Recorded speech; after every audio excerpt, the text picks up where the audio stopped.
My name is Harriet Cole. I walked into my office at 7:30 a.m., the same time I'd arrived for the past 32 years. Tomorrow was supposed to be my last day. Retirement. Finally. But something felt wrong the moment I stepped through the glass doors. My nameplate was gone from the wall outside my office. The placard that had read, Harriet Cole, Procurement Director, for over a decade had been replaced with a shiny new one. Natasha Brennan, Director of Strategic Sourcing. My stomach dropped. I pushed open the door to find a young woman, maybe 26, sitting in my chair. She looked up from her laptop with bright, confident eyes that hadn't yet learned what failure looked like. "Can I help you?" she asked pleasantly, as if I were a visitor in my own office. I recognized her immediately from the company photos. Natasha Brennan, daughter of CEO Malcolm Brennan. "I'm Harriet," I managed to say. This was my office." She smiled apologetically. "Oh, right. They told me about the transition. Your things are boxed up in the conference room. HR wanted to talk to you first thing this morning." My heart pounded in my chest as I turned and walked out. The hallway felt different as I made my way to HR. Colleagues I'd worked with for years avoided eye contact. Some whispered behind their hands as I passed. I caught fragments of their conversations.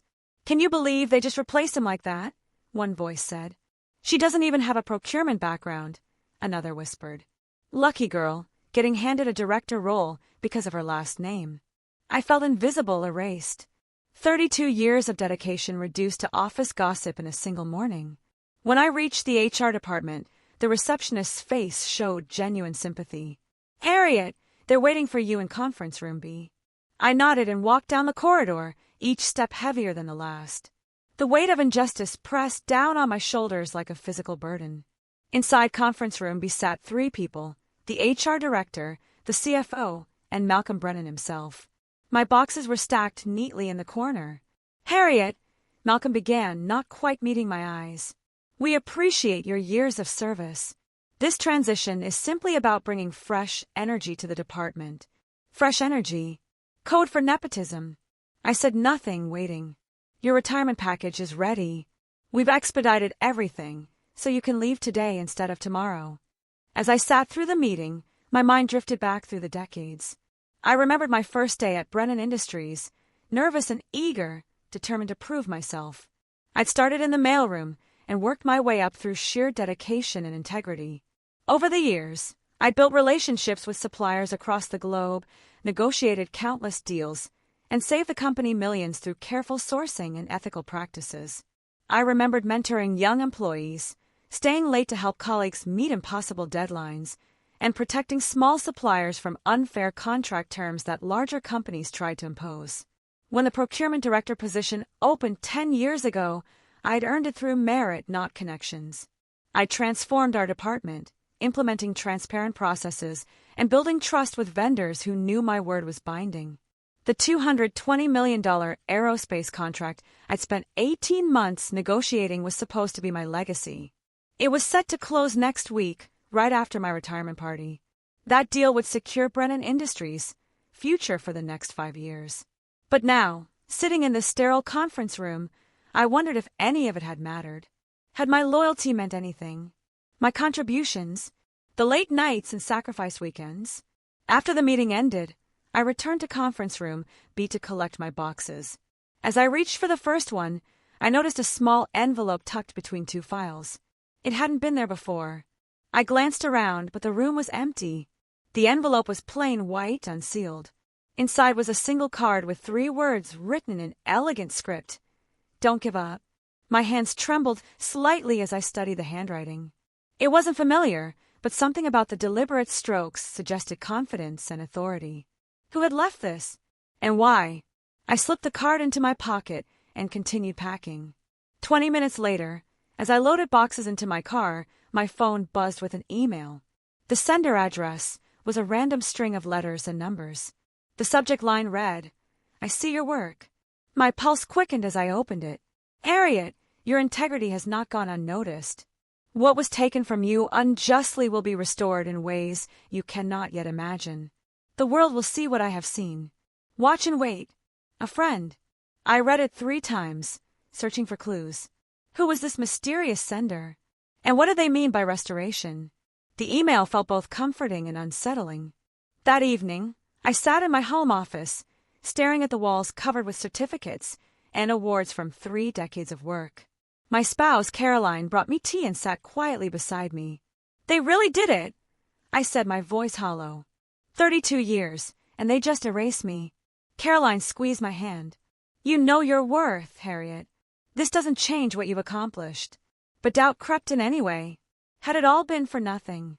The late nights away from family, the stress that had given me high blood pressure, the sacrifices Caroline had made, supporting my career while managing everything at home. I pulled out the mysterious card and showed it to Caroline. She studied it carefully. "Someone believes in you," she said softly. "Maybe you should trust that." Before I could respond, my phone rang. Unknown number. I almost didn't answer, but something made me pick up. "Harriet Cole," a male voice asked. It was smooth, professional, with an accent I couldn't quite place. "Yes. Don't ask questions yet. Just listen. Your work has been observed by people who value integrity above all else. What happened today was unjust. But justice, real justice, moves slowly and deliberately. Trust the process." The next morning, I met the mysterious caller at a small cafe downtown. He'd given me precise instructions. Corner table, 9 a.m., come alone. When I arrived, a man in his 60s sat waiting. He wore an expensive suit and had the bearing of someone accustomed to authority. Silver hair, kind eyes, weathered hands that suggested a working background despite his current polish. "Harriet," he said, standing to shake my hand. "I'm Victor. Please sit." I sat cautiously. "Who are you? How do you know about what happened?" Victor smiled. "I've been in procurement and supply chain management for 40 years. I know everyone worth knowing in this industry. And you, Harriet, are worth knowing." He leaned forward. "I've watched your career. The way you handle negotiations with fairness. How you protect small vendors from exploitation. Your reputation for keeping your word is legendary among suppliers." I didn't know what to say. Victor continued.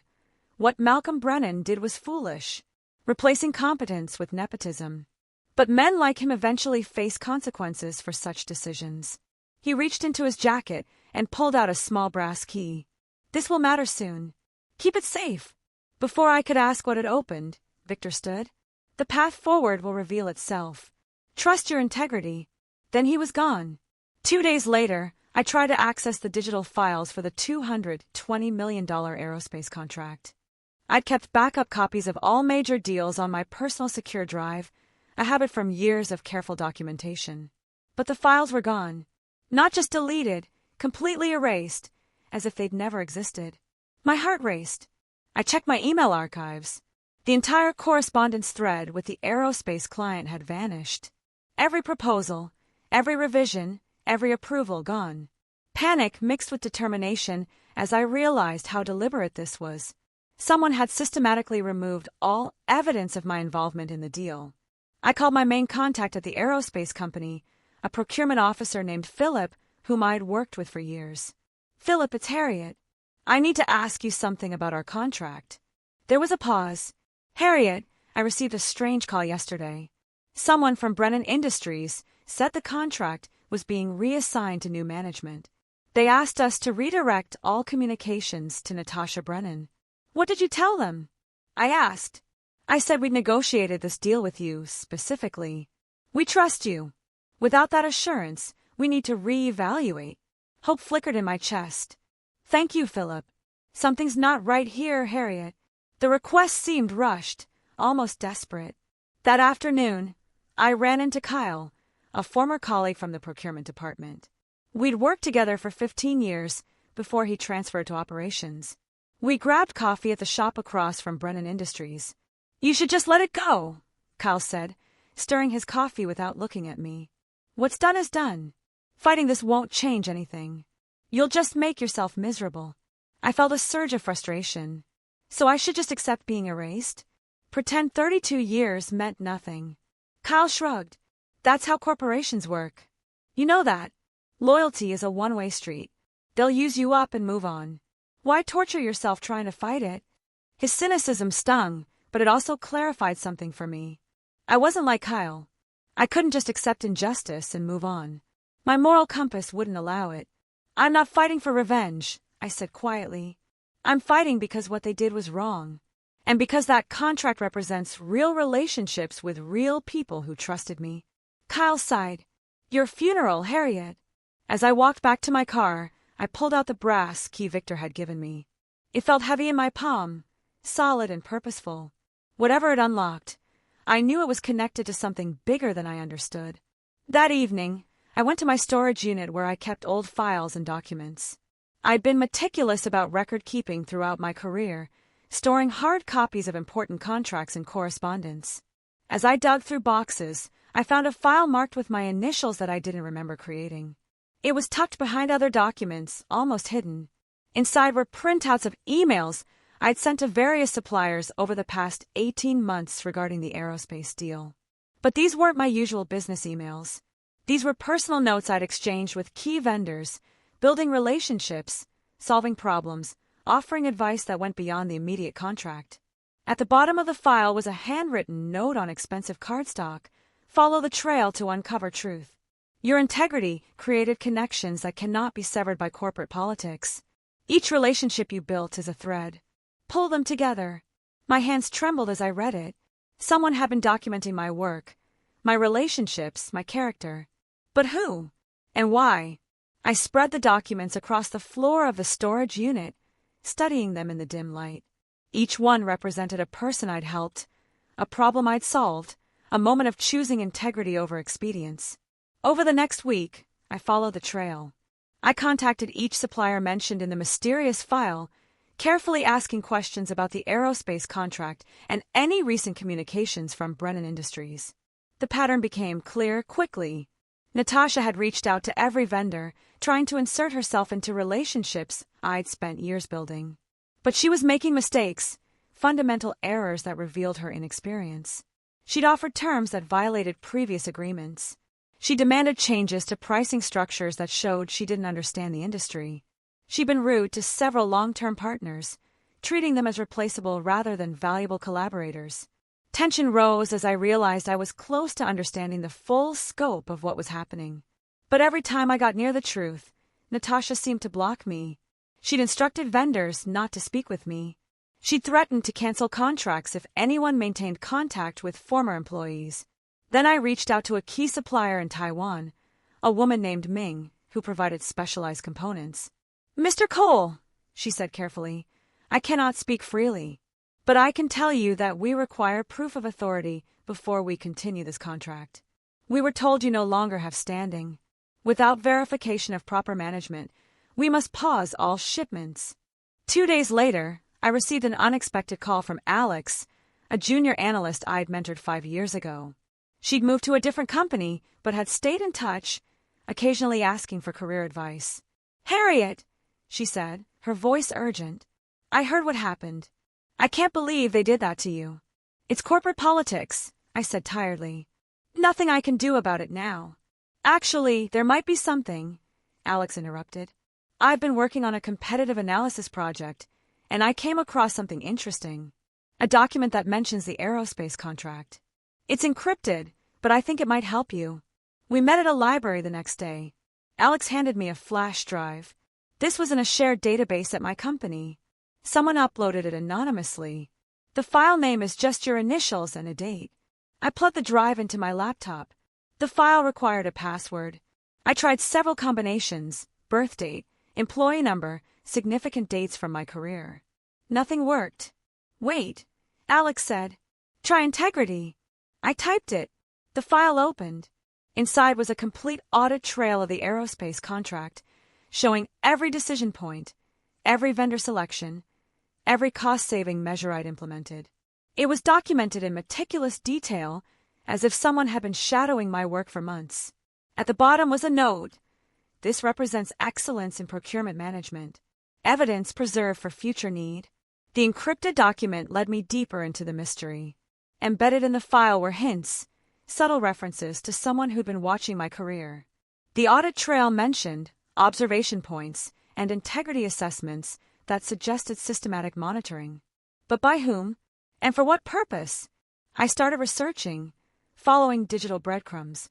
The file metadata showed it had been created by someone with high-level access to corporate systems, someone who could move through databases without leaving obvious tracks. Late one night, I received another email from the mysterious sender. This one was different, longer, more specific. Harriet, you've been noticed by people who value what corporations often overlook: character. Your decades of integrity have created a foundation stronger than you know. The aerospace contract is not lost. It is waiting for proper leadership to claim it. Tomorrow night, 11 p.m., come to the Riverside Corporate Center. 4th floor, northwest corner office. Come alone. Bring the key. The Riverside Corporate Center was a high-end business complex across town. I'd never been inside.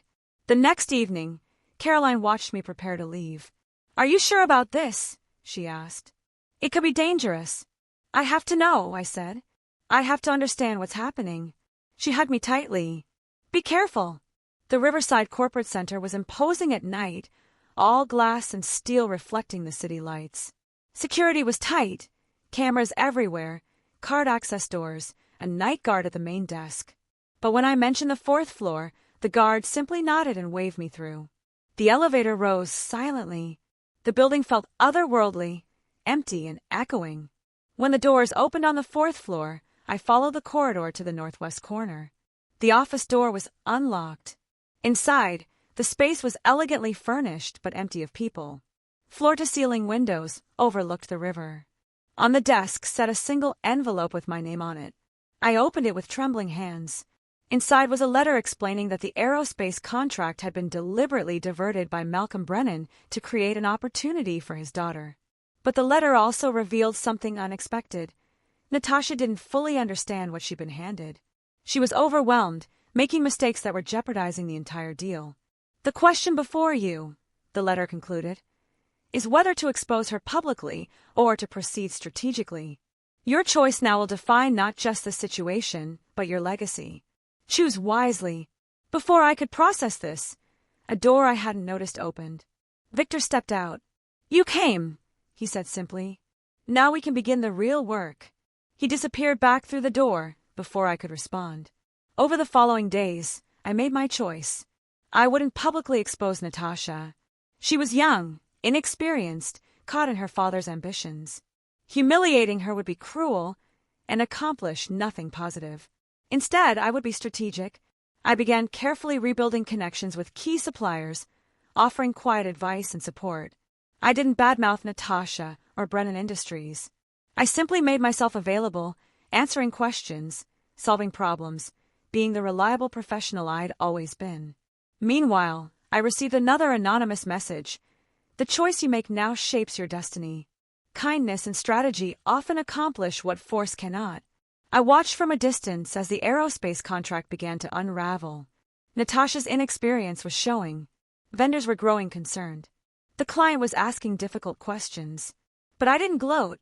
I felt only sadness that something I'd worked so hard to build was falling apart. Then something unexpected happened. A key board member at Brennan Industries, someone I'd worked with years ago, suddenly went on extended medical leave. This person had been Natasha's main supporter besides her father. Without that backing, the cracks in her leadership became more visible. The contract's restoration seemed closer, but the path remained unclear. 3 weeks after my forced retirement, I received a formal invitation. Heavy cardstock, embossed lettering, delivered by courier. I was summoned to a meeting at the Grandview Tower, the city's most prestigious office building. The invitation didn't specify who was calling the meeting, only that my presence was essential to matters of significant business importance. I arrived at the specified time, 6 p.m., and was escorted to a private conference room on the 43rd floor. The city spread below like a circuit board of lights. Security was tight. I'd been screened 3 times before being allowed up. The room was empty when I entered. I waited, nerves taut with anticipation. Then Victor walked in, followed by 2 other people I didn't recognize. A woman in her 50s with sharp, intelligent eyes, and a younger man who looked like a lawyer. "Harriet," Victor said, gesturing to a chair. "Thank you for coming. Let me introduce you to some people who've taken a very specific interest in your career." The woman extended her hand. "I'm Veronica Hayes, formerly the Chief Procurement Officer at Stellar Dynamics. I retired 5 years ago, but I've been consulting on procurement excellence ever since. She smiled. Your work caught my attention 3 years ago. I've been documenting it as a case study in ethical leadership.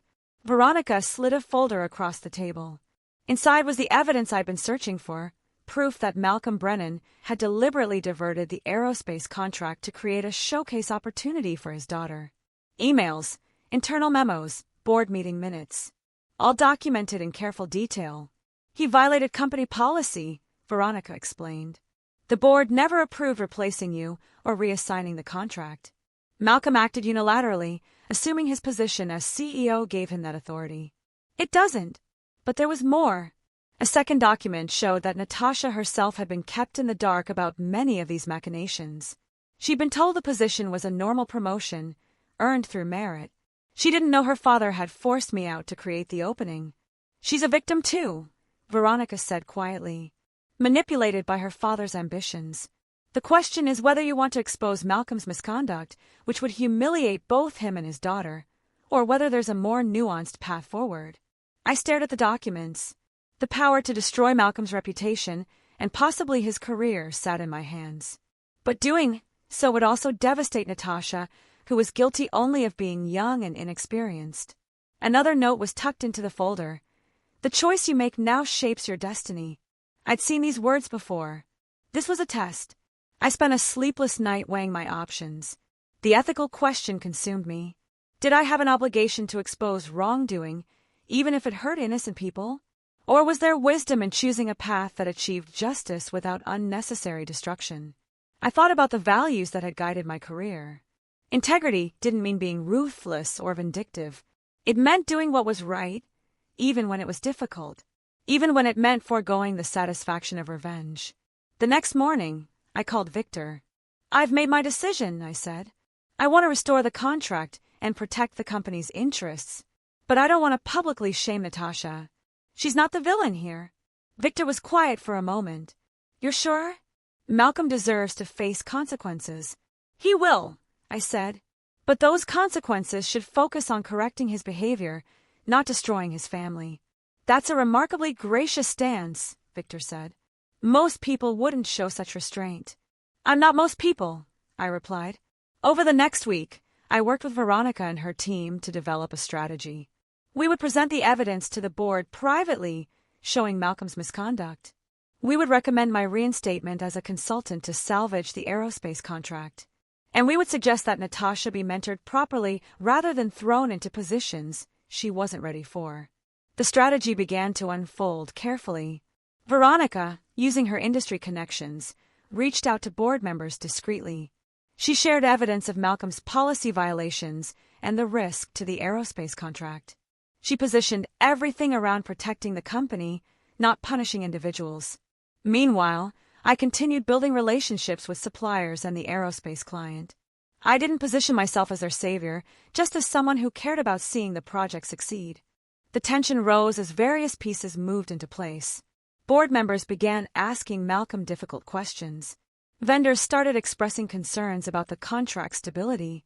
The aerospace client formally requested a meeting to discuss management continuity issues. Malcolm tried to contain the situation, but he was losing control. His unilateral decisions were catching up with him. Then, unexpectedly, one of the board members who had been investigating the situation had a minor heart attack and had to step back from active duty. This delayed everything, creating a frustrating pause just when momentum had been building. I worried that the opportunity might slip away. But Victor counseled patience. Real change takes time, he said. Justice doesn't operate on our preferred timeline.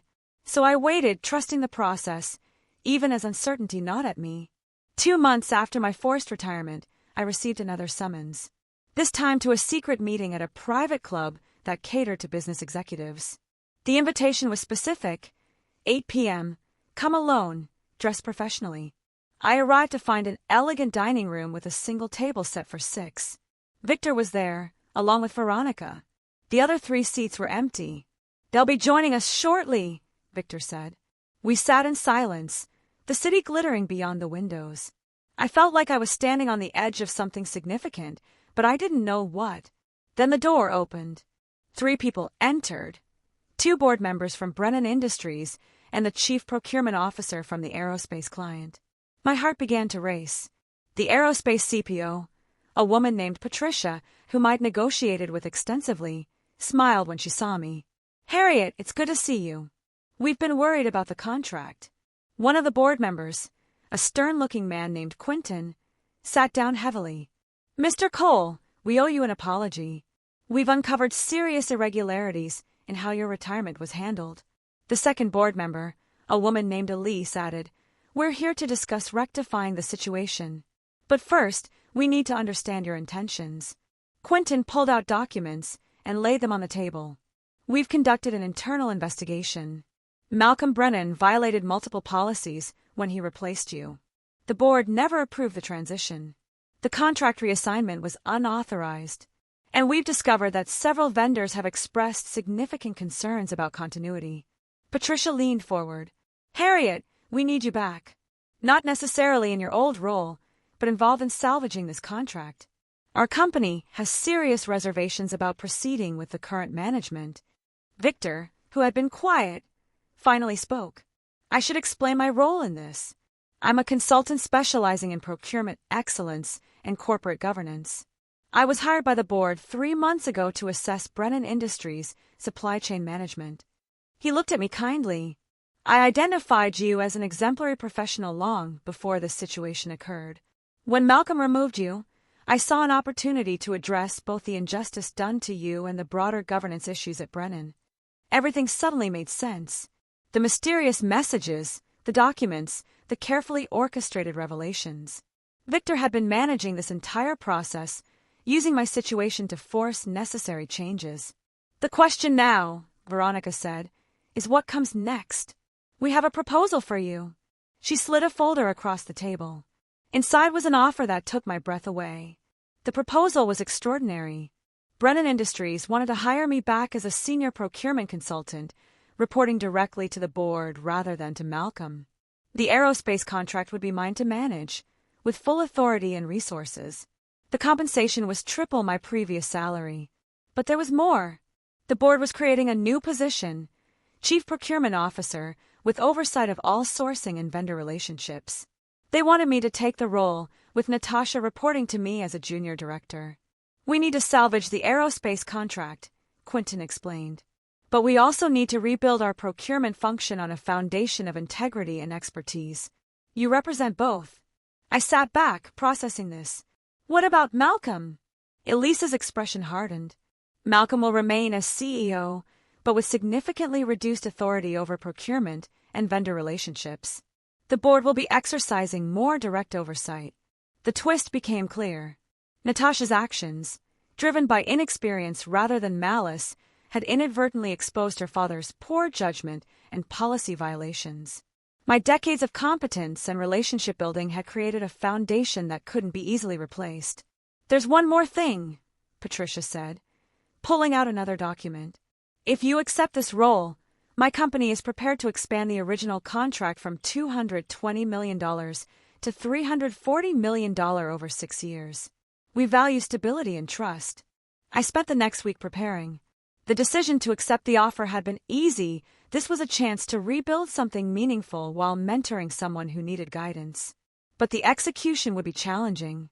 I met with Natasha for the first time since being replaced. She sat across from me in a coffee shop, looking nervous and embarrassed. "I didn't know," she said immediately. "I didn't know what my father did to you.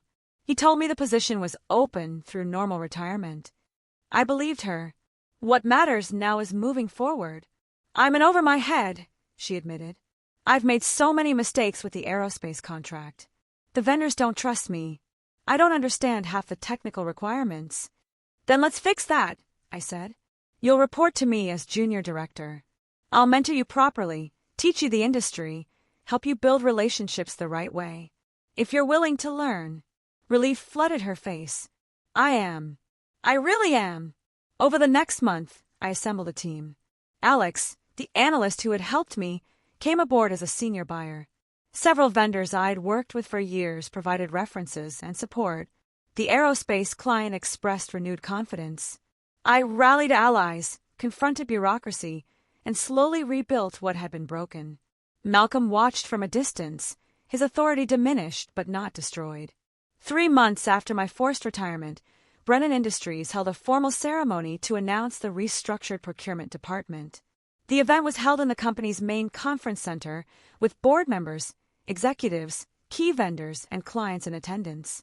Victor stood at the podium, explaining the changes. Excellence in procurement requires more than technical skill. It demands integrity, relationship building, and institutional knowledge. Today, we recognize someone who embodies these qualities. He gestured to me. I stood, feeling the weight of decades of work finally being acknowledged. Cameras flashed. People I'd mentored and worked with over the years applauded. But the most meaningful moment came when Veronica approached the podium. "I've spent my retirement studying procurement excellence," she said. "I've documented Harriet Cole's career as a case study in ethical leadership. His work has influenced how I advise companies across multiple industries." She pulled out a document.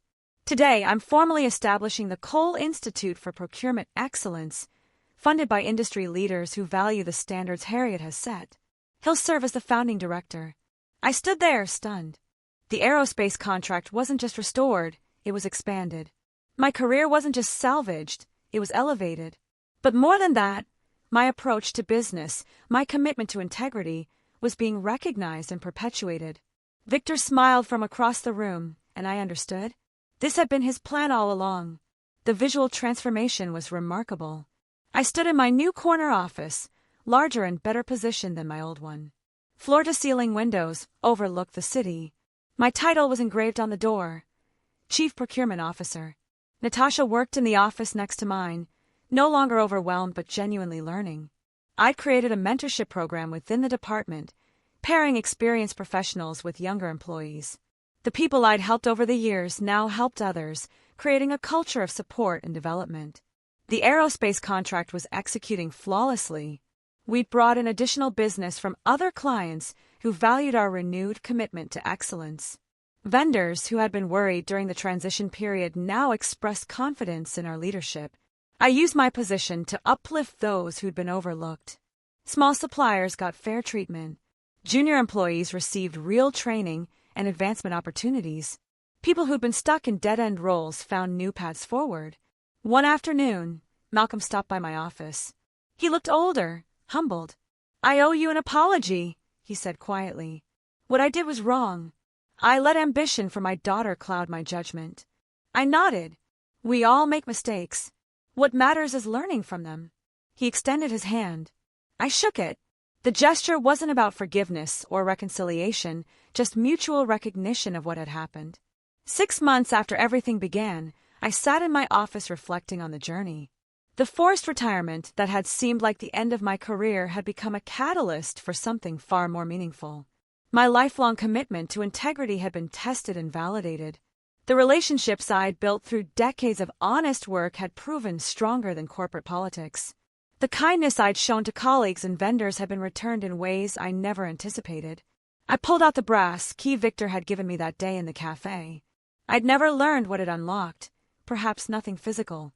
Maybe it was symbolic, representing the idea that integrity opens doors that politics cannot. Caroline visited me at the office, bringing lunch.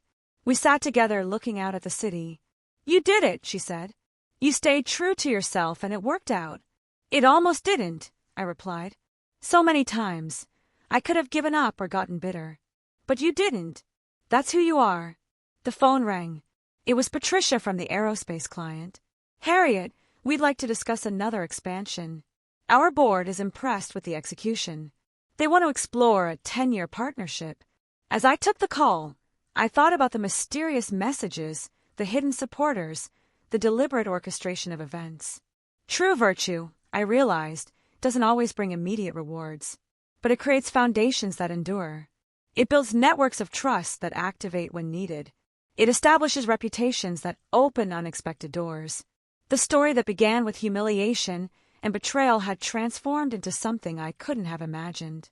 Not just professional success, but a legacy of integrity that would influence others long after I retired. The final message resonated clearly. True virtue always finds its way home. Not through magic or luck, but through the accumulated weight of decades of choosing character over convenience, relationships over transactions, and integrity over expedience, I'd been tested, and somehow, against the odds, I'd passed.